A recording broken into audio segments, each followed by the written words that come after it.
Could you make it through the night in England's most haunted castle without running for the exit? Chillingham Castle isn't just old, it's a real house of horrors. For centuries, this place was right in the middle of bloody battles, unimaginable cruelty, and even massacres. Today, the ghost stories aren't just stories. They're a glimpse into a past so dark that many say Chillingham is the most haunted castle in the country. Some spirits are friendly, if a little unnerving, but others, let's just say people don't always hang around until morning.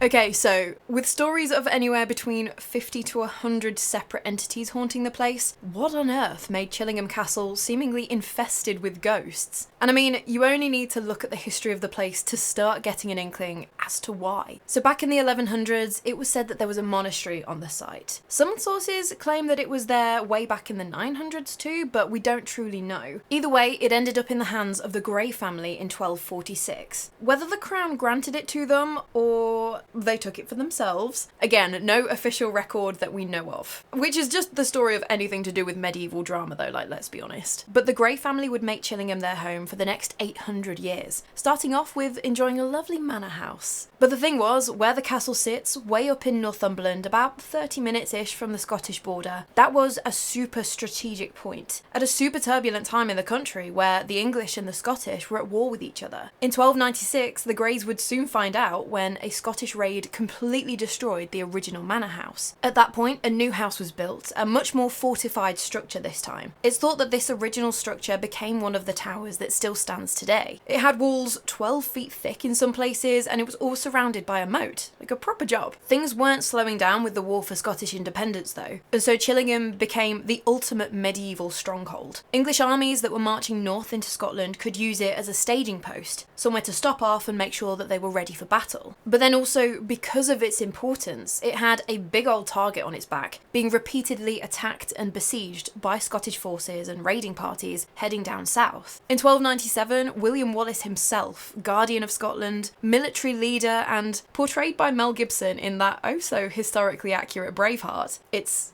not accurate.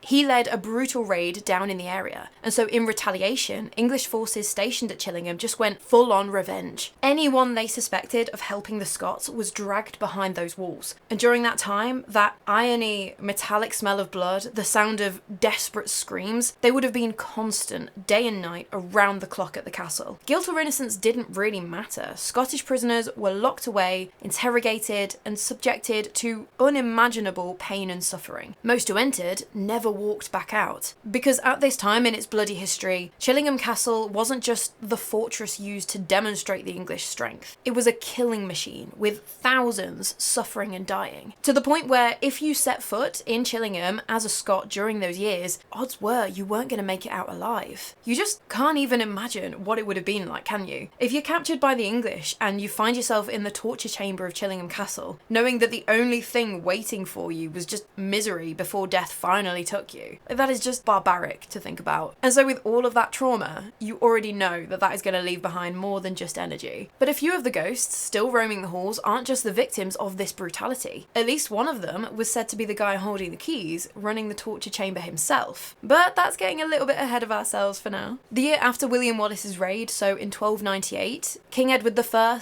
the infamously nicknamed Hammer of the Scots, he turned up to stay at Chillingham ahead of facing off with William Wallace at the Battle of Falkirk. King Edward had his own room, as befitting the King of England, but you can just imagine the buzz of energy and life in the castle ahead of that battle. Soldiers everywhere, sharpening weapons, sorting the horses, castle staff running about, with everyone just on edge, like anxious about what was to come. And while the English went on to win this battle, and William Wallace resigned officially from his position, he was still the embodiment of Scottish resistance, and the war was far from over. In 1344, Sir Thomas Grey, the head of the household, he got his license to crenellate. Because in case you didn't know, you can't just decide one day to build yourself a castle. You could have a fortified manor house, sure, but a full-on castle, you needed the green light from the king. And it was at this point that the 3 extra towers were built and a curtain wall put up all around them. And of course, no castle is complete without a proper torture chamber and a dungeon with an oubliette, right? Oh yeah, today's story is going to be getting dark.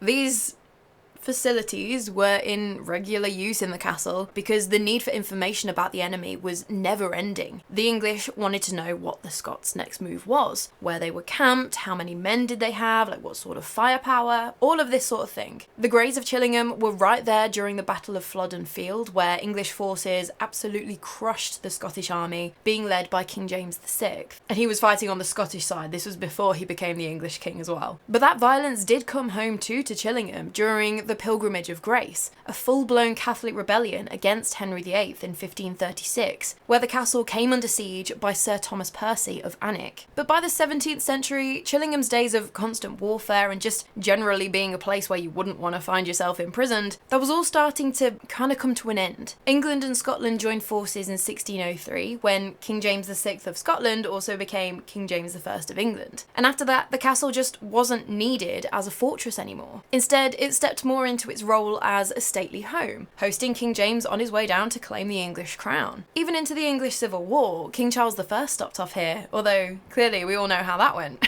And if you don't, it ended with him losing the crown and his head. By the 18th and 19th centuries though, things had really started to calm down, until we get to World War II. Apparently the Grey family, although they were also then known as the Bennets through marriage, and they also had the earldom of Tankerville, they'd already moved out of the castle in 1933 due to financial difficulties. And so the army took over the castle, as they did for a lot of country houses and things up and down the country, for the soldiers to move in. And they weren't exactly careful with the antiques. They ripped out the wood panelling for firewood, absolutely trashed the inside, and turned the place into probably what my student halls look like at the end of Freshers Week. Just rough.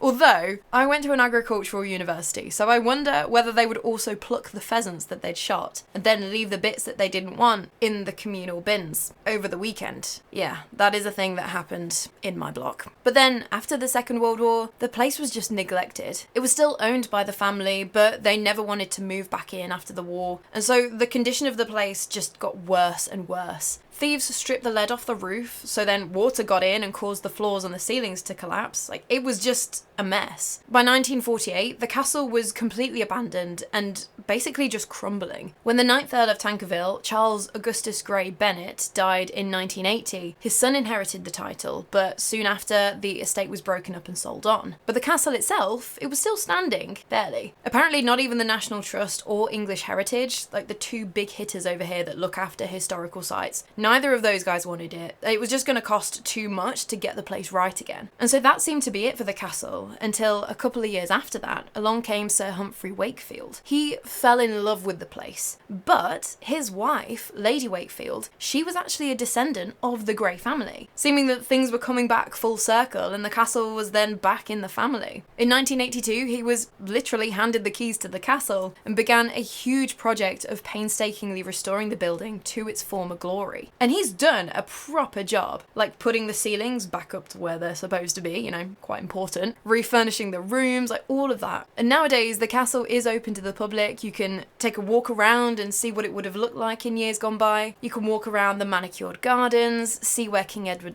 I stayed before battle, and if you want to, you can even stay the night. They do have a few self-catering apartments that you can stay in. And if you're so inclined, which you're watching this video, so I'm guessing you are, you can take a look at the type of instruments that would have been used to interrogate Scottish prisoners, all set up in a makeshift torture chamber in the undercroft of the castle. Oh yeah, it doesn't shy away from that at all, which I'm all for. Fair play. It was a part of the castle's history. It was gruesome, it was horrific, but it happened. Like, acknowledge it, you know? Although this exhibition room isn't in the actual torture chamber. That was sealed off, and there is a reason for that. Possibly supernatural, as some people like to believe. Basically, if you visit the castle nowadays, you can have a nice, informative day out, walking around the place, and then if you're anything like me, you'll stop off at the tea rooms, because my whole life revolves around food.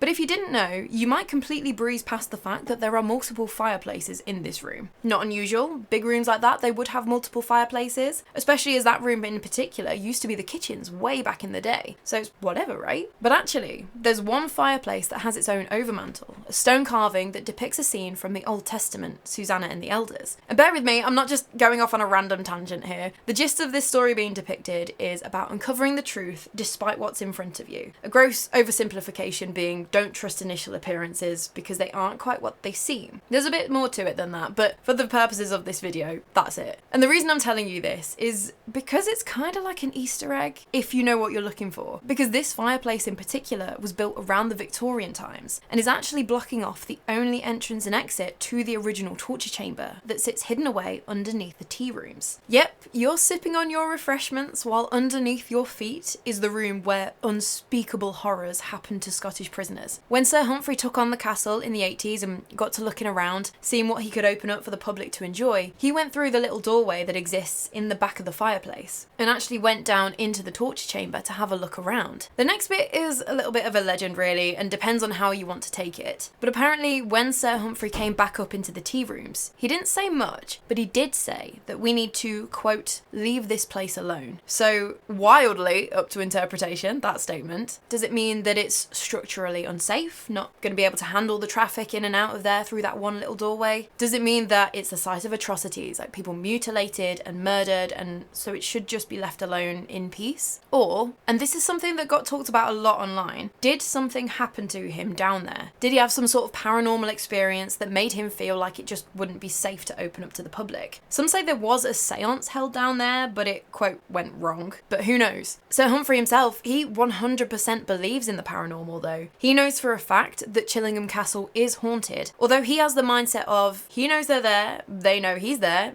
let's all just get along. Even his dog seems to be able to pick up on the energy there, as he'll act all friendly, like wagging his tail at something that no one else can see, and then other times he'll start growling at empty space. So that's fun. Although Sir Humphrey did once bring in a priest who was supposedly an expert at banishing ghosts, but the priest took one look around and said that the place was so packed with spirits that there wasn't a great deal that he could do, and that was that. He left. They're great. Cheers, mate.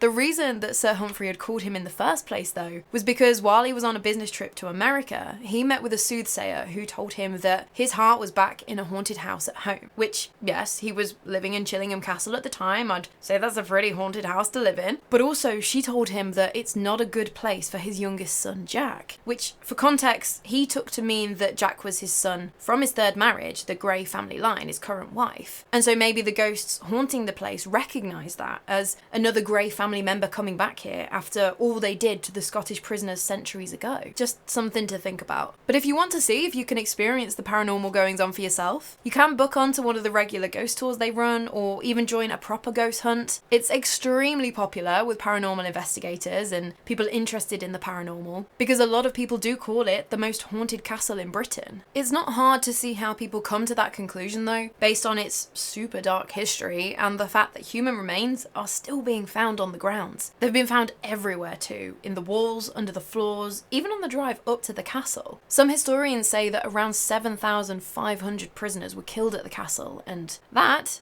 is a lot of death. So you can imagine the scale of ghost stories that I've got to tell you about. Settle in, we are gonna be here for a while. And we've got the lovely Lady Leonora Tankerville to thank for recording a lot of the castle's ghost stories. She moved into the castle from the States in 1895 after marrying the Earl of Tankerville, but she literally wrote the book on these hauntings, publishing The Ghost of Chillingham Castle in 1925. So it was very interesting to see what ghost stories were already hanging around by that point, and even more interestingly, what ghost stories were here when the castle wasn't making an income from the paranormal yet. But the booklet she wrote also includes her own paranormal experiences she had before and during her time at Chillingham Castle. Because before she ever even lived at Chillingham, Leonora had this vision that she was walking around a castle that she'd never seen, never even heard described, just wandering around the grounds. Suddenly, a man that she didn't recognise appeared beside her and said, "I'm here to walk with you until my brother George is ready." Okay. A little while later, as they carried on walking, she bumped into this George, the man who she would go on to marry and who would be the next Earl of Tankerville. He was also just chilling in this vision. At that point though, she barely knew him in real life. They'd only met once before, there were no wedding bells or anything just yet, but as soon as he appeared, the mysterious man just vanished. Life moved on. Leonora did actually get married to George, the new Earl of Tankerville, and so she moved into Chillingham Castle. But someone showed her a photo of George's brother, a man who had died 2 years before Leonora's vision. And so that's when everything all clicks into place. The ghost in her vision had been her future brother-in-law. So that was pretty interesting. thing. But then her ghost stories carried on once she was the Lady of Chillingham Castle. And this one just sounds so much like a classic crisis apparition. Not so much to do with the castle itself. It was just after midnight one night and Lady Leonora was just brushing her hair, winding down for bed. And at that time, her thoughts just kind of turned to a friend of theirs. There was a young officer that she and her husband knew, but he'd been seriously ill at that time and it wasn't really looking too good. They weren't expecting the worst just yet, but it was a bit of a scary time. Suddenly, out of nowhere, while she was standing at the dressing table alone, she was hit with this overwhelming sense that there was someone standing right there next to her. She could feel there was a man right there staring at her, scrutinizing her, like he was just about to say something. And she was so freaked out by whatever was going on that her first instinct was to grab her dressing gown and cover up, as if there was a real life person in the room with her. But there was no one there. And as quickly as that feeling consumed her, it was gone again. She frantically looked around the room to double check. Yep, there was no one else there with her. But she just can't help herself. She has a feeling. And so she goes to tell the Earl, her husband, that it's happened. Our friend, the officer, he's gone. He's dead. The next day, the news arrived that, yep, the officer passed away just after midnight, exactly when Leonora felt that overwhelming sense that she wasn't alone. But one of Leonora's strangest experiences happened out in the gardens of Chillingham Castle. She was just out there, again, minding her own business, when suddenly, it was almost like someone had changed the frequency in her brain, and she started seeing a whole different scene play out in front of her, almost like it was superimposed on the real world. She described seeing what she thought was a Dominican abbess, a head nun. Although technically Dominicans don't have abbesses, but you get the idea. This abbess was down on her knees in prayer, but clearly stressed and staring off towards the Scottish hills. In the distance, Leonora could hear the sound of cannon fire, so very quickly it was clear that there was a battle or some sort of conflict happening very close by. Standing near to the abbess was a man who was keeping watch on the horizon, but when Leonora looked closer, she could tell that this man unmistakably had her husband, the Earl of Tankerville's face. But he was dressed in clothes from centuries ago. But from that, Leonora got the sense that somehow she was supposed to be the abbess and her husband was there standing over her. But in that particular moment, she had no idea what any of it was supposed to mean. A little while later though, World War I kicked off. Coincidence? Entirely possible, but with Leonora's history of visions and things, it does get lumped in with the strange goings on at Chillingham. But the booklet that Leonora wrote also spoke about Chillingham's most famous haunting, the Radiant Boy, or sometimes called the Blue Boy. His legend comes from the castle's pink room in the northwest tower, but you can't actually get to it if you're a commoner like the rest of us. With good reason really, it's part of the owner's private apartments, so yeah, you can't really go traipsing through someone else's house. But conveniently enough, it all just adds to the mystery, doesn't it? For years though, people swore that at midnight they'd be woken up to the sounds of a child crying desperately, and that sound seemed to be coming from the walls. As the noise faded, a bright blue light would flash and the figure of a young boy, with his face and clothes glowing blue,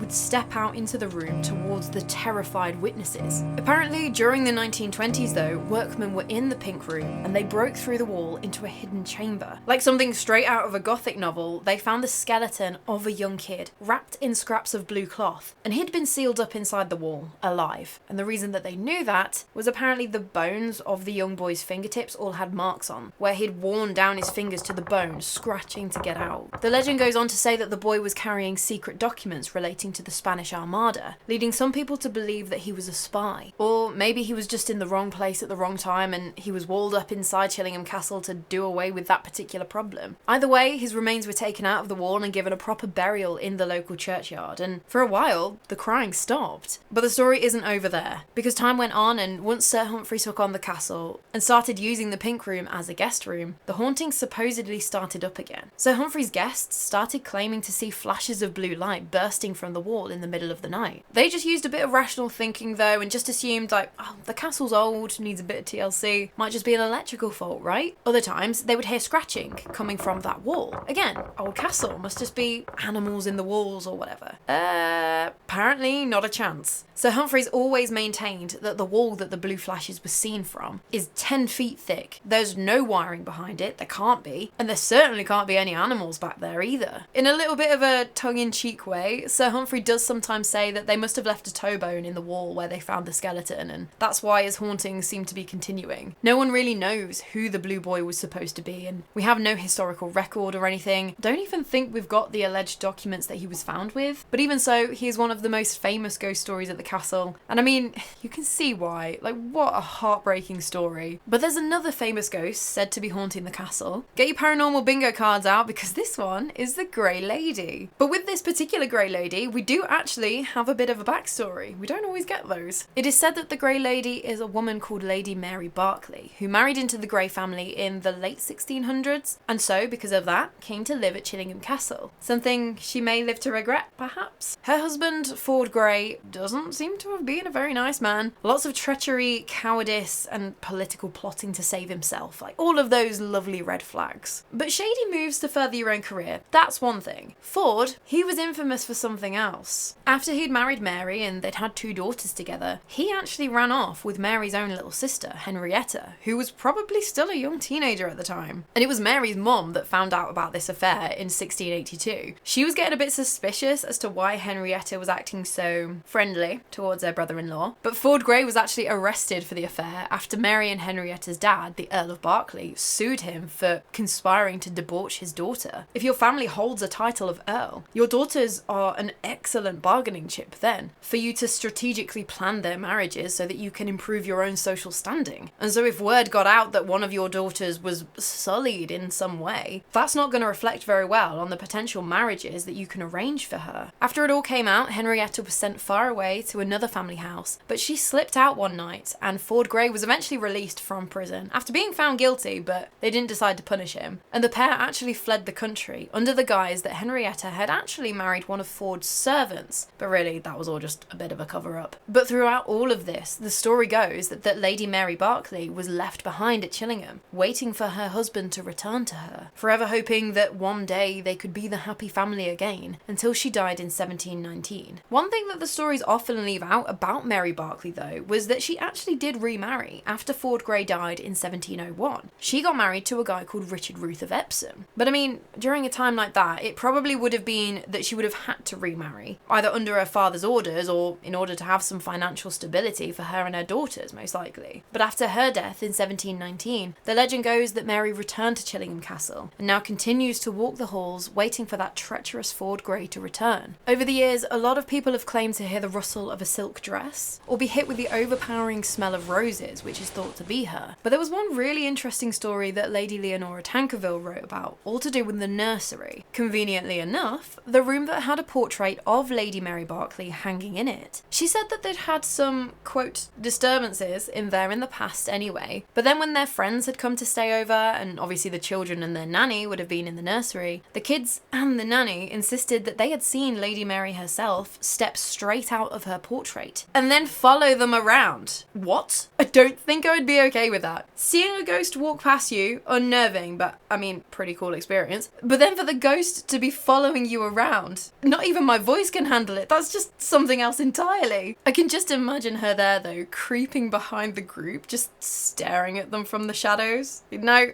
thank you. But then after that, Leonora had a mate who was a psychologist come to stay at the castle, and they'd got to talking about the ghosts and specifically what had happened in the nursery with Mary's portrait. Now this intrigued the guy, and he decided that he was going to stay up for a few hours once everyone had gone to bed and watch the portrait, see if he could see the ghost for himself. According to the psychologist, nothing malefic happened though, which means like anything evil, supernatural, anything like that. And so he kind of just laughed it off and that was that. Until in the morning, as they were walking past another portrait of an older woman, the psychologist stopped in his tracks, did the whole Looney Tunes eyes popping out the head thing, and shouted that, "I saw that woman last night." Turns out he had seen a ghostly woman, but it wasn't the one that he was looking out for, so didn't really make that much of a song or dance about it. Just imagine going to a place so haunted that you don't see the right ghost, you see a different one. Anyway, the Tankervilles just said to him, well, that's not the woman who said to crawl out of the portrait. But Leonora's husband got talking to his old nursemaid who still worked at the castle later that day, to which she said, oh, that portrait of the older woman, that is Lady Mary Berkeley. That portrait was just painted when she was a bit older. What? Wild, right? Sir Humphrey had added a bit of a postscript into Leonora's booklet to say say that apparently that portrait had actually left the castle when the family sold a bunch of bits off in 1933, but that he'd come across it at auction and left a massive bid on it, trying to bring it back home where it belonged. The universe, or Lady Mary, seemed to have other plans, as the bids got lost, they never got through, and the painting ended up in Australia. Just a bunch of different things went wrong. And so it was like her ghost didn't actually want to come back to Chillingham Castle. And can you really blame her? Like, being brought back to the place where your husband did you oh so dirty. But then again, there is now a painting of Lady Mary Berkeley hanging in the Grey apartment, one of the holiday apartments in the castle that you can rent out. So we're definitely not done with her just yet. But as sad as Lady Mary's story is, honestly, we are not even scratching the surface of how devastating things are gonna get. The worst is, oh, most definitely still to come. But before we get into the dungeons and things, there is one room that you have to walk through, what's known as the Old Still Room, sometimes also called the Inner Pantry. The room actually used to be the pedestrian entrance when the castle was first built, which, super convenient. Being the significant military fortress it was and all of that, if the soldiers asked you what you were doing at the castle and they didn't like your answer, you could just be literally shown to the dungeon next door. Like, no appeal, no paperwork, just nice and straightforward for them. But later on, when it was less about being the location for brute military force, but because it was still obviously so fortified, it made for an excellent spot to lock away all of the family silver. But you know, just to be on the safe side, a footman would have been tasked to sleep in the still room overnight, locked in there on his own, just in case any thieves did make their way in. And another of Chillingham's ghost stories got its start during one of these nights, around the 18th, 19th century, sometime like that, when a footman was asleep in the room after being locked in. This footman woke up in the middle of the night to find a pale, old, very frail looking woman in a white dress standing next to his bed. Before he could do anything, the woman began to quietly ask for some water. She was desperate. Being a footman in the castle, you're trained to tend to the family's every need, and that extends to guests of the family, and so this guy just assumed, oh, she must be a guest who got herself lost or didn't feel very well or anything like that. And so immediately he just jumped up to go and get the water to help this woman. As he made a start forwards though, his brain kind of caught up to him and he remembered, wait, no, hang on, how could a guest have got in here with me? I'm locked in this room. No one else should be in here until morning. He turned around, about to question this woman, to find that she was gone, completely disappeared into thin air. No sign of her, no open or unlocked doors, nothing. Just the footman and the silver. And ever since then, she's been spotted in the still room, always asking for water, but always vanishing before anyone can help her. And sometimes if you don't spot her, you might experience an intense feeling of thirst, like you might die if you don't get a glass of water right then and there, which is also thought to be her doing. See, why do you think I'm always trying to tell you to stay hydrated? Just trying to protect you.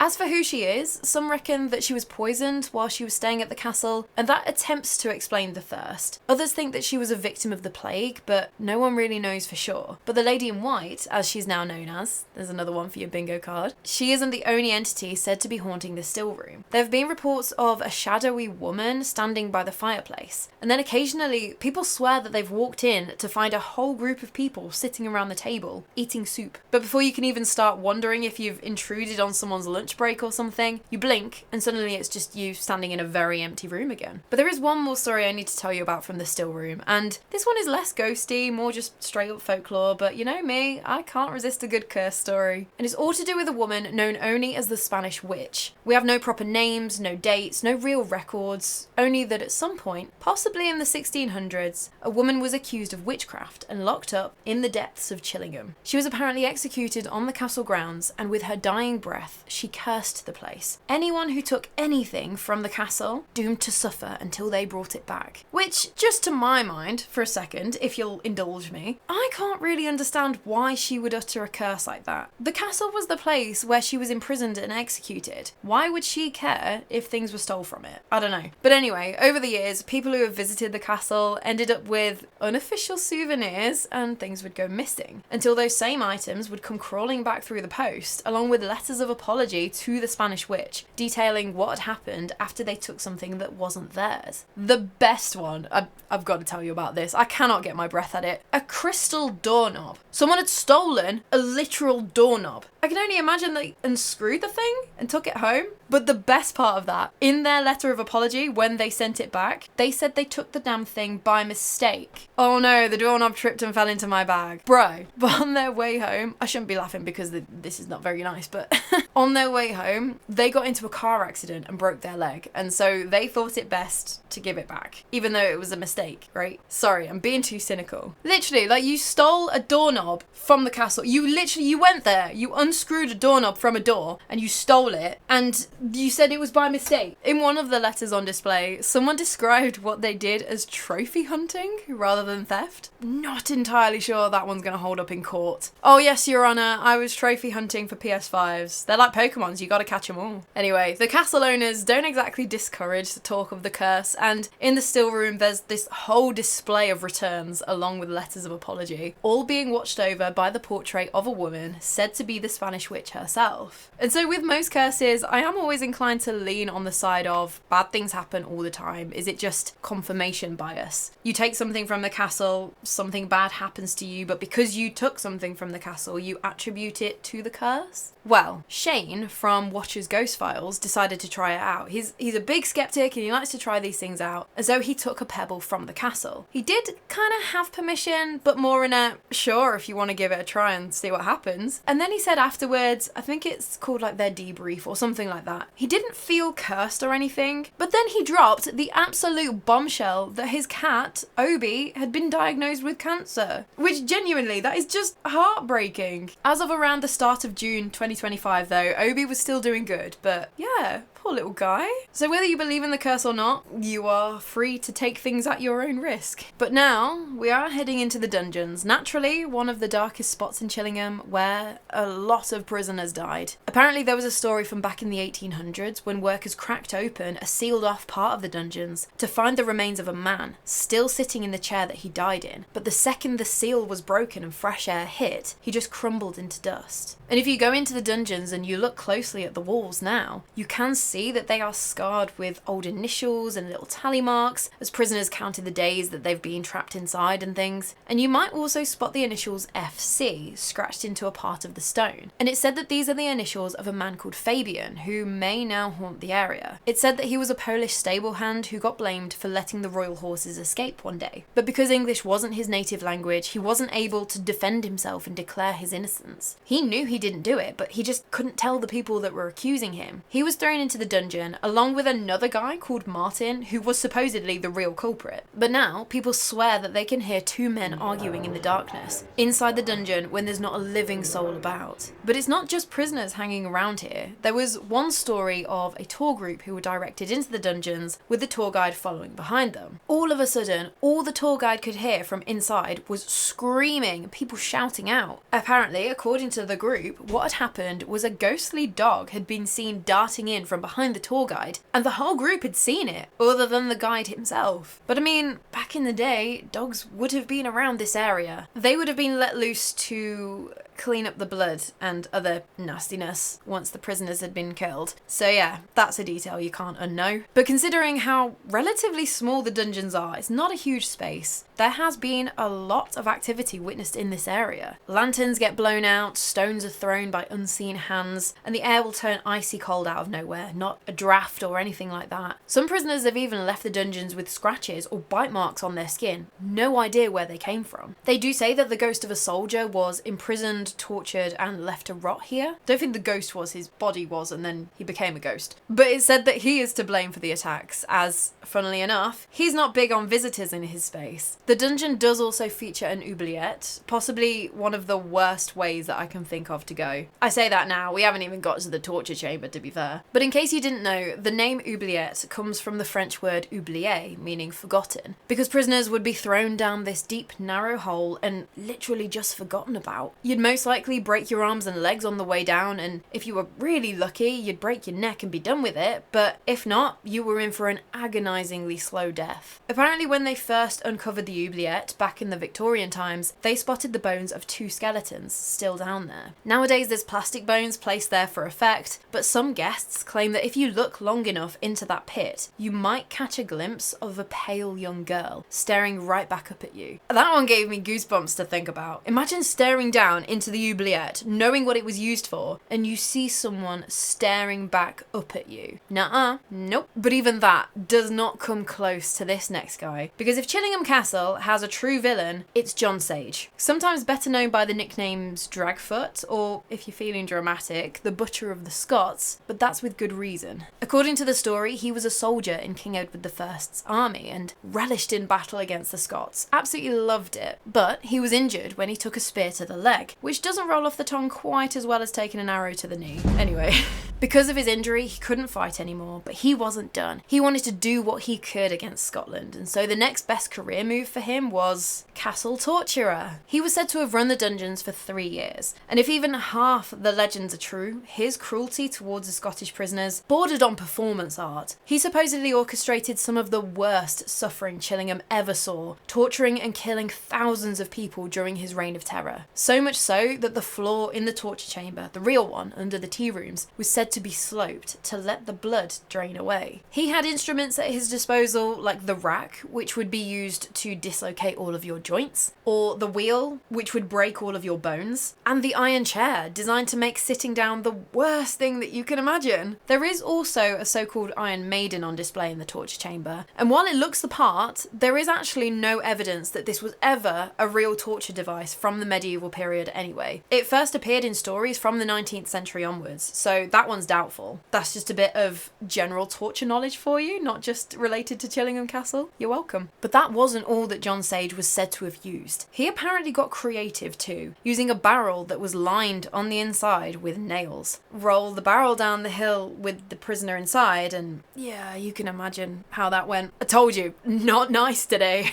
But there was also a bed of nails with a fire lit underneath. You've got impalement, boiling, slow starvation. You can see why people called Chillingham a death machine. But the worst part about John Sage's legend, if you can even categorise between not worse and worse, one of the most brutal things that he is said to have done came towards the end of his time at the castle. There was becoming less and less of a need for torture. The English already had all of the information they needed, but the castle was still packed with prisoners, men, women and children. So instead of letting them go, he took care of them. He rounded up the adults and the older children, herded them into the courtyard and set the place alight. The children were kept in King Edward I's room with the best view of the courtyard, and they were forced to watch what happened to their parents and their siblings. When it was over, the legend says that Sage didn't stop there. Not wanting those children to then grow up and seek revenge on him, he ensured that none of them left that room alive. If that is not enough to haunt a place forever, I don't know what is. But he was about to get what was coming to him. The story goes that John Sage was seeing the daughter of a local border reaver, basically a lawless raider from the Anglo-Scottish border. Sage and his sweetheart had been getting a little bit into their activities on the rack, and he allegedly strangled her to death. Her father was naturally outraged, and so he rallied a mob, which broke into the castle and dragged John out into the courtyard. He was hanged in a makeshift gallows, but before he could die, people cut parts off of him as souvenirs. A fitting end to the guy, really, but after his death, it is said that John Sage never left the castle. Tour guides claim that John Sage is one of Chillingham's most aggressive entities, with people catching sight of a tall, thick-set, bearded man walking with a limp as he drags his injured leg through the dungeon, the torture chamber, or even out into the courtyard. Sometimes he'll just loom right in front of you, towering over you while staring down, which, alright, intimidating much. Others say that they can just feel this heavy, malevolent presence, that dreadful feeling of someone breathing down your neck, or you'll hear his shuffling, uneven footsteps. What is interesting about the story of John Sage, though, is that you won't find his name in Lady Leonora's book of ghost stories from the 1920s. And I feel like if he was as prevalent back then as he is now, he would be one of the heavy hitters in her writing. So is he a new ghost story come about in the last 100 years? And if so, why? And we can take that a bit further as well, because for all of the details of the atrocities that he supposedly committed, all of the deaths that he was responsible for, all of the misery and the torture, there's no record of a John Sage ever existing. No mention of him in Edward I's army records or anything. So that is something to keep in mind. But whether he was real or he was just a product of the castle's folklore, it doesn't get away from the fact that real brutality happened here. It's on record. And so maybe that energy has just seeped into every part of the castle, as the torture chamber is said to be an extremely haunted spot, regardless of the fact that it isn't the actual chamber. It's just where the devices are now displayed. displayed. People have reported seeing shadowy figures drifting about the room, totally silently, but then just watching from the corners. Other times, the old devices move on their own, creaking or rattling, and some visitors swear that they've heard the unmistakable sounds of joints popping, just like the rack would have been responsible for back in the day. Lovely. But it's not just shadows seen here either. There have been sightings of a girl, dressed head to toe in white, right down to white gloves and a parasol, and she'll just be walking through the area, oblivious to all of the instruments of misery around her. And so that really does seem like she's possibly an echo from a time before this area was the torture chamber exhibit, and she has nothing to do with any of that. But then there's Peter, the poltergeist, who's apparently known to have a pretty bad attitude. The story with him goes that he was a manservant for one of the Grey family, but he was thoroughly miserable in life and just kept that energy going in death. He apparently doesn't like women down in the torture chamber, but then also he doesn't like men. He just has a problem with people, full stop. He really likes to make people feel uncomfortable by scratching the back of your neck or gently running a finger down your face or pulling your hair. Or if you're a guy, it gets even worse. You'll get slapped on the shoulder or someone unseen will grab your wrist. So yeah, that's something to look forward to if you ever go and visit. And so you'd expect the room that is set up like a torture chamber would really set the mood for the worst ghost stories, but it gets even darker in the King Edward I room, which, yeah, sounds fancy, being named after the king himself stayed here on his way further north. But now we already know that it is the room where supposedly John Sage killed all the children. And just walking into this room, the atmosphere is said to feel super heavy. You know when you just walk into a room of people and they've just been arguing and you can feel that energy? It's like that, but so much worse. It can be enough to make you inexplicably furious or on the verge of tears for absolutely no reason. Sometimes it can feel like you've walked into this room and you just need to walk straight back out. The walls are going to close in on you otherwise. But then also, some visitors claim to feel like something unseen is pressing down on their shoulders, forcing them to the floor. And it's not just visitors on ghost tours that get these feelings either. They happen to staff members too, who are just trying to go about their day in peace. There was a cleaner who was working away in there one morning when suddenly she just got that feeling like she wasn't alone. She switched off her Henry the Hoover and the silence, it was deafening. But every fibre of her being was just screaming at her to get out, to escape, to never come back. Against all of that instinctual advice though, she started to look around her. Can't be that bad, right? It's the morning. Okay, I'm far away from everybody else in the castle, but come on, can't be that scary in the cold light of day. And for a second, it wasn't. She carried on looking around, couldn't see a thing out of place, but something could clearly see her. From the balcony above her, she heard this dark,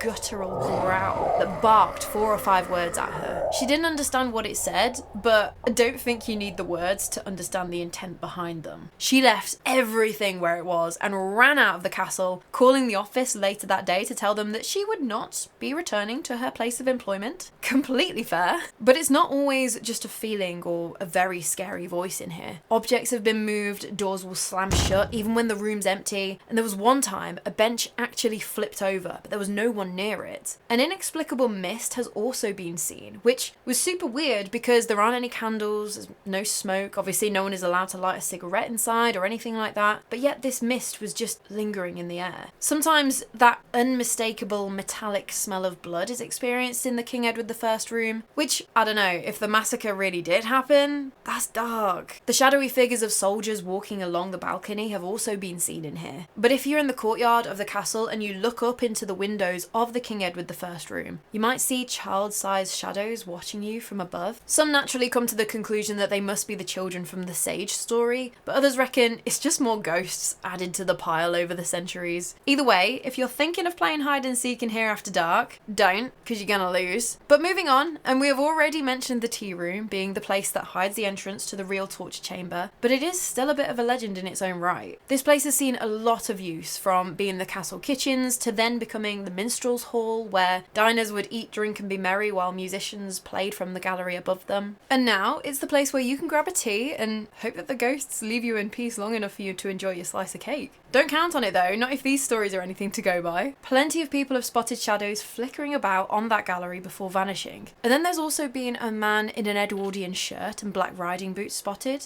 just staring. One unlucky visitor got a right glare from him before he just turned and glided up the stairs towards the chapel. Naturally, the visitor thought it would be an excellent idea to follow him, only to find nothing but empty air and a very strong sense that they shouldn't be here. 2 staff members, tour guide Mark and resident resident paranormal investigator Richard Craig, they had a very weird encounter in here in the tea rooms. They were just sat down at one of the tables when they heard an almighty clattering coming from above them on that gallery. They went to go check it out and found that a wooden doorknob all of a sudden had just launched itself out of place. Okay, very odd that. What is it with doorknobs at Chillingham Castle not wanting to stay indoors? Anyway, they kind of conferred amongst themselves and couldn't think of an explanation when they both turned to look behind them back towards the tea rooms, and they saw that the chandeliers were swinging as if someone or something had just made a super dramatic exit. After that, they carried on towards the chapel again when a disembodied voice told them in no uncertain terms to get out. I think they listened to the scary guttural demon voice and took their leave at that point. But in the tea rooms, people have seen faces peering in through the windows. Some diners have felt someone sit next to them only to turn and realise that there's absolutely no one there. Not sharing my cake with no one, dead or alive, thanks. Mediums have picked up on the presence of a woman, a cook, called Judith in this area too. Maybe she's responsible for some of what's been reported in here. They say that she's still dressed in her cook's uniform and she's usually sat by the original fireplace, quietly making sure that no one ruins her kitchen. But now if we leave the tea rooms and head up into the chapel, as I'm sure you can imagine from those past couple of stories, there is plenty for me to tell you about in here too. It's obviously designed to be a place of peace, but people say that if you sit in here for long enough, you'll start to notice something strange. The muffled sound of two men deep in conversation. Although you can never really make out quite what they're saying, you just hear that low buzz that instantly dies if you try and figure out where it came from. Unlike the arguing voices in the dungeons, we don't really know who these are, whether they're soldiers swapping secrets or clergymen whispering about what someone said at confession or something. But if you do come across this story in your own research, you might hear that these conversations are taking place in the library. The reason for that is because back in the Victorian times, the chapel was being used as the library. The more you know. But it seems like this space still has its own secrets anyway. During restoration, workers pulled up the floor and found 3 skeletons buried underneath, including 2 men. So were they the voices heard muttering between themselves? But then also the skeleton of a little girl. No one knows for sure who she was or what happened to her to wind up buried within the castle, but people swear that she's still around, having seen a small girl wearing a dirty white dress. Mediums say that her name was Eleanor and that maybe she was a child prisoner during the border wars. This couldn't have been during the time of John Sage because apparently once her captors had done with her, they turfed her out and left her to fend for herself. I don't know if you know this, but a dirty white dress probably isn't going to be enough to keep you warm against a cold, harsh night, especially in the north of England. And so the story goes that she crept back into the castle and huddled herself into the chapel, but died right there. Whether they just decided to bury her where she lay, I don't really know. Now, the ghost of Eleanor makes herself known mostly to women, but she'll play with your hair or tug at your sleeves, or if you sit in her spot, you might just get overwhelmed with this wave of sadness. Some also say that they feel the weight of a small child sit in their lap when they're on their own, or feel a cold hand slip into theirs. During this heat wave right now, I feel like there would be nothing better than having a ghost child put their cold hand in yours.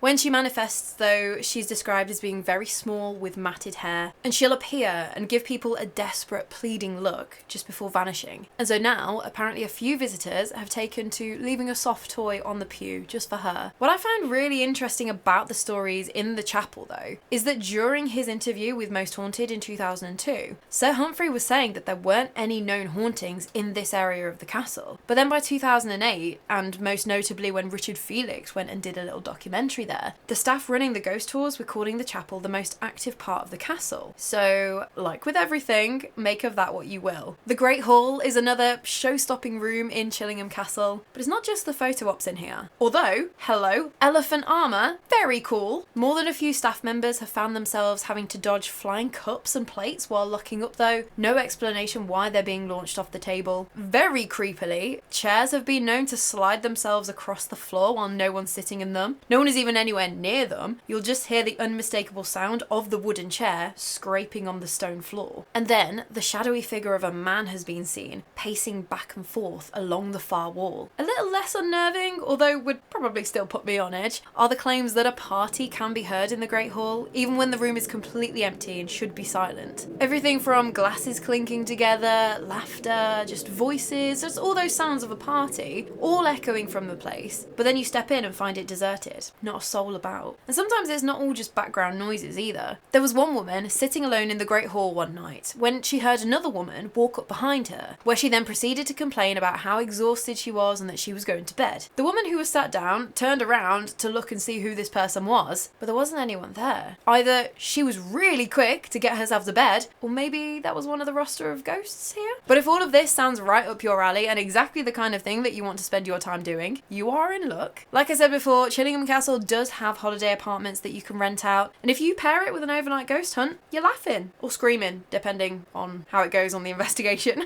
But even once you're done ghost hunting around the castle and you're ready to retire to your bed, if you've chosen the wrong, or I guess the right apartment, depends how you feel about it, you could be in for a terrible night's sleep. Lots of people have reported trying to get some sleep in the grey apartment, but being kept awake by footsteps overhead. Like their upstairs neighbours are just running laps at 3 in the morning. Except there shouldn't be anyone up there at all. And the grey apartment is probably the most infamous one too, owing, I'm gonna guess, to the fact that the Grey Lady, Lady Mary Barclay's portrait, is still hanging in there. She's supposedly been seen walking the length of the apartment too. But also, what's interesting to know is that this apartment shares a wall with the Pink Room, the place where the remains of the Blue Boy were found. So, you know, sweet dreams. But the Lookout apartment is also worth the mention, as there's supposedly the presence known as the Nanny. And so, I'll just paint the scene for you. If you decide to take the family for a stay at Chillingham Castle and you finally get your kids settled into bed, it's apparently not unusual for them to wake up at weird hours during the night, with them sounding like they're running riot in the next room. And you'll go in thinking you're about to break up an argument over who's got the best bed or something, but instead you'll find the kids wide awake, insisting that 2 or 3 other children had crept into their room, giggling, calling out their names, before starting to play and tickle the kids' feet in bed. I think it wouldn't matter how old I was, I would never have been okay with that at any age. But the odd part is, obviously, you as parents know that there are no other kids in the apartment, you can't see anything in the room right now, and so you just chalk it up to excitement. You take the kids into the kitchen though, go grab them a glass of water or milk or something, calm them down, ready to go to bed, just restore a bit of order. But when you all go back into the kids' bedroom, all the bedding is suddenly perfectly neat and smooth, like someone else has come into the apartment and made the beds with this military precision. Apparently, that's the nanny following behind the ghostly children, keeping an eye on both the living and the dead. Oh, thank you, but no thank you.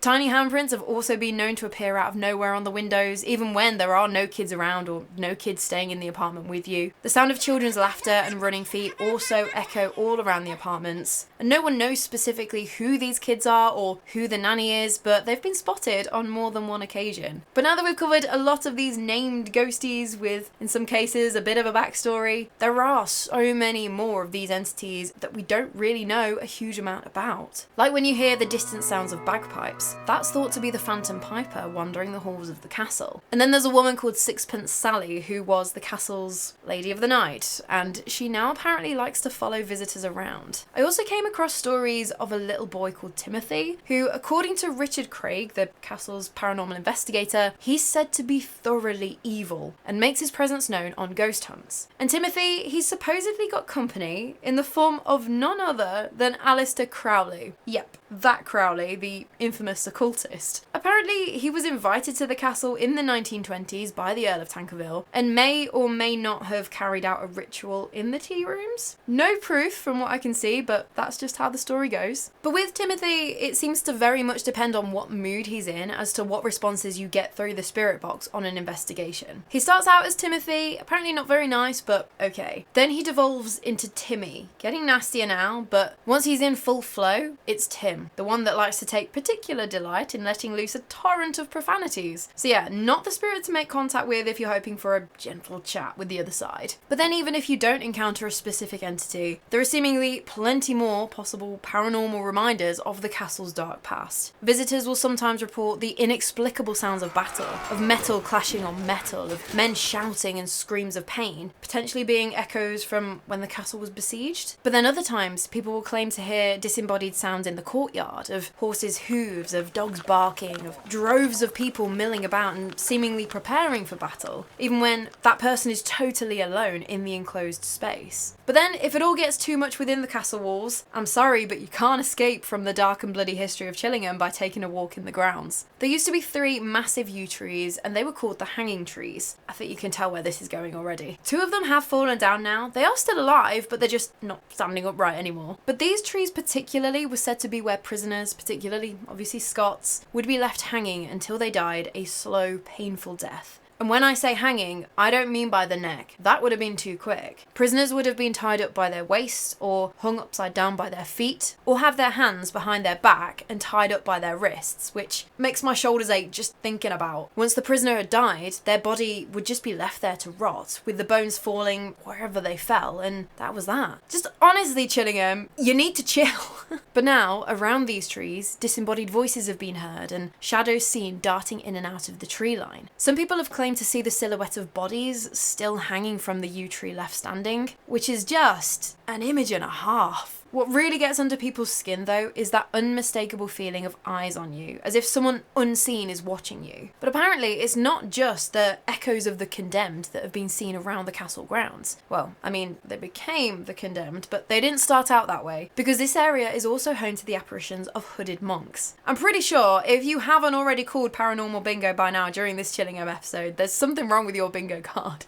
But it's not all just because the castle has every paranormal trope lumped in together. There is seemingly a good reason behind them being spotted here. Some say monks from a nearby monastery, possibly Alnwick Abbey, as that wasn't super far away. They used to slip over to Chillingham after dark. Not to get involved in the politics or try to save anybody's life if they were in prison there or anything like that, but to simply cut down the bodies left hanging in the trees so they could give the Scottish prisoners a decent burial, rather than just leaving them to rot. But that went completely against what the people running the show at Chillingham wanted, and so if they caught the monks doing this, trying to show any sort of compassion, they would also string the monks up in the trees. So the story goes. But one thing I did wonder about seeing the monks is that, yeah, if that did happen, that would definitely be enough to keep some lost souls wandering around here. But could these monks actually date back to a time pre-Chillingham Castle, when the site was used as a monastery? I don't know, I didn't see it anywhere, but that was just my line of thinking. But even aside from the ghostly monks and the executed prisoners, the castle grounds still aren't exactly quiet. There's another lady in white seen around here, and she wanders through the trees from where the old kitchen garden used to be. She's always carrying a basket as if she's just gone picking herbs or whatnot, and she appears to be a regular, although regular in the context of a paranormal sighting. She's seen both during the day and the night, and I don't think we know too much more about her. But if you end up walking on the main driveway up to the castle, you might not be feeling so carefree as the ghostly woman collecting ingredients from the gardens. Because this particular approach is known as the Devil's Walk. And I know it's one of those names that conjures up images of cloven hooves and scary shadow figures already, but in folklore, things named after the devil probably had something to do with executions or just generally a dark time in history, so that tracks. But even so, the Devil's Walk is said to very much have an atmosphere, with people hearing footsteps following behind them when they're alone, or even feeling someone tap you on the shoulder. But other people say that the name the Devil's Walk comes from the legend that a black coach drawn by headless horses has been seen tearing down the drive, either collecting the souls of Chillingham's dead, or, depending on who's telling the story, ferrying the devil himself to the front door of the killing machine. But just when you thought you'd made it out of the woods, literally, there's one more spot on the grounds of the castle that need a mention: the lake. And I mean, it looks lovely, very nature reservey, but obviously if you've gathered anything from what we've chatted about to do with Chillingham, it does supposedly come with a dark backstory. The legend goes that after one of the castle's particularly bloody massacres, hundreds of bodies were supposedly dumped right into this lake. And over the centuries, all of those bones have just built up at the bottom, making for the least inviting swimming spot you have ever seen. Not that it's put people off. I saw blog posts of people that had gone wild swimming in here and things. Something touches my foot in a lake that I can't see. Ugh. I think this did evolve into the cautionary tale for kids in that don't go near that lake, or the spirits of the prisoners will grab you and pull you under. And so that's why the ghostly faces of the dead have been seen staring up at you from the black waters of the lake. But also, strange blue lights and ghostly mists have been seen rolling over the lake at night. And I don't know if that mist is any different to usual mists that you'll find around bodies of water in the UK, but there you go. Realistically though, there's not much evidence that any bodies were dumped here en masse. And just the way that I'm thinking about it, surely the lake would have been a water source for the castle, so they wouldn't go polluting it by chucking a bunch bunch of corpses in there? Surely, right? Still, I could be very wrong, and every now and then some fishermen do end up hooking bones on their lines. Usually just animal bones, but with a backstory like that, everything helps to keep the legend alive, I suppose. And so after everything that we've just covered, the centuries of bloodshed, of misery, of hauntings and curses, you'd think that Chillingham wouldn't have anything left that isn't touched by tragedy in some form or another, right? So I've got a little bit of a palate cleanser for you. Let's talk about something that's actually still alive and kicking around the place. Because the castle's parkland is actually home to something just as legendary as the castle itself, the wild white cattle. And these beasts have been roaming the place since the 1200s, possibly even longer, and are about as feral as you can get in this country. Back in the medieval days, people used to hunt them for sport and use them for food, but these days they're pretty much left to just do their own thing. No one handles them, you can't go cuddle a cow or anything like that. They are just free to get on with their life, but they are protected and they're watched over by an organisation that helps with conservation and whatnot. But there is an old belief that if the wild cattle ever die out, the castle will collapse into ruin and all the darkness and malevolent paranormal energy will be set loose onto the world. Sort of following those same veins as the Tower of London and their ravens, if you're into those sorts of legends and things. And perhaps it's not the doing of the Chillingham Wild Cattle Association, but it's actually because they're looked after by fairies. Oh yes! It's said that if anyone tries to hurt the cattle, the fairies will intervene, like what apparently happened in 1967 when a young boy started chasing them. He claimed that unseen hands grabbed his legs and he fell and broke his ankle. Coincidence? Or the doing of yet another paranormal legend at Chillingham? Who knows? But luckily, the cattle are still very much alive and thriving, so the world is, for now, safe from the likes of John Sage as he stays confined to the castle. Although whether you'd like to spend the night in a place where he's said to be skulking around, that is another question entirely. Because at Chillingham Castle, every stone here has soaked up centuries of suffering. Every room has supposedly seen things that most of us would rather not imagine. And maybe that's why it feels so crowded, even when you're all alone. Whether you do feel brave enough to last the night here, or you end up legging it at 3 AM, heart pounding and convinced you've just seen a ghost, that's the real question, isn't it? So, would you survive England's most haunted castle, or just become another story relayed to the next ghost tour group? Also, whatever you do, please don't steal a crystal doorknob. And so that, my friends, is Chillingham Castle. Bet you weren't expecting me to go on for that long, were you?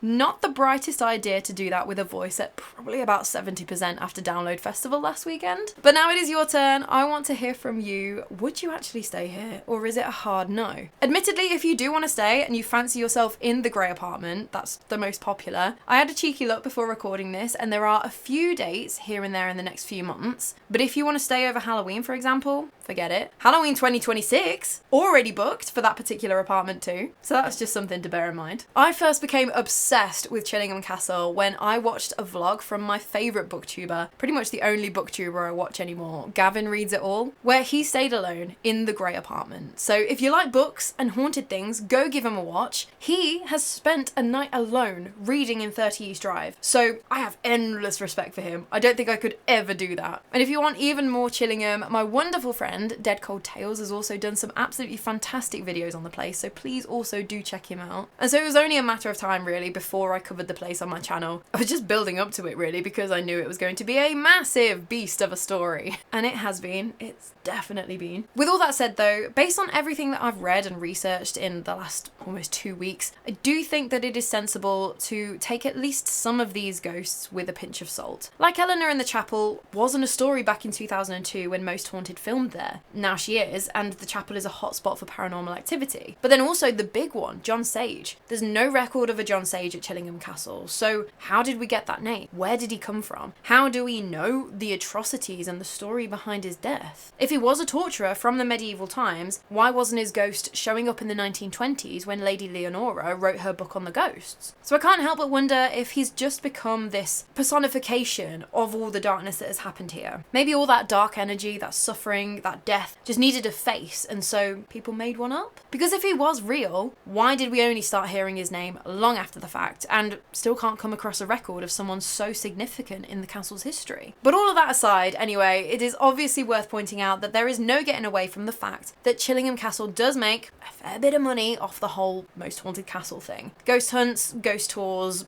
overnight stays, people coming to film here, people like me talking about them, like you get the idea. So it does make financial sense to lean into the stories that get people coming back for more and discovering this castle for the first time. Like, for example, Timothy. From what I could see, the evidence of this supposedly extremely negative entity is a few swear words through the spirit box and an unproven connection to Aleister Crowley. So yeah, like, some of these I'm not 100% convinced. But same goes for entities like Sixpence Sally, Peter the Poltergeist. I just wish there was more to go on, something that you could actually check against some historical record. With a place this old, it just sometimes isn't possible. Still, like I say every time I bring that point up, I'm not knocking the whole paranormal as an income stream. I am all for it. It keeps people visiting and spending money at these places. And even if it is only because of the ghost stories, well, that's still just a good thing to help with maintaining buildings that are so significant to our history. But I do feel like it is a healthy thing to do to hold on to that pinch of salt. Still, with everything that's gone on at Chillingham, the centuries of violence, the suffering, and then the sheer volume of people swearing blind that they've seen or heard something absolutely terrifying, I definitely believe that Chillingham Castle is haunted. Whether it's ghosts, energy, or even just the weight of the history that happened here, I don't really know. Whether there are 50 to 100 ghosts haunting the place like some claim,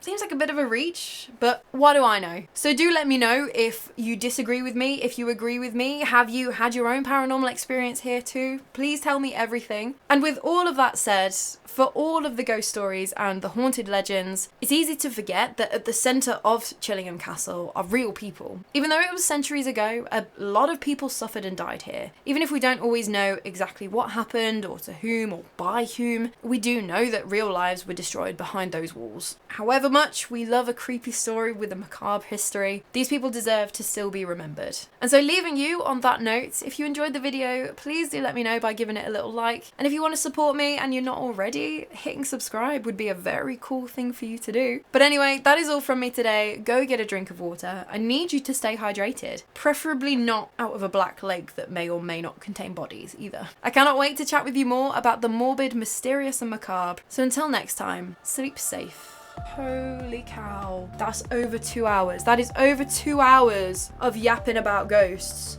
Was today a very sensible day to record an over 2 hour video about ghosts in what is quite possibly the hottest room in the house? But I'm really hoping that you can't hear the buzz of the fan that is on right now, because I would have melted on the floor if I didn't have that. I have a little handheldy thing, and I also pulled out all the stops. I have an ice bath under the desk, so my feeties are lovely and cold. It's just the rest of me that is burning.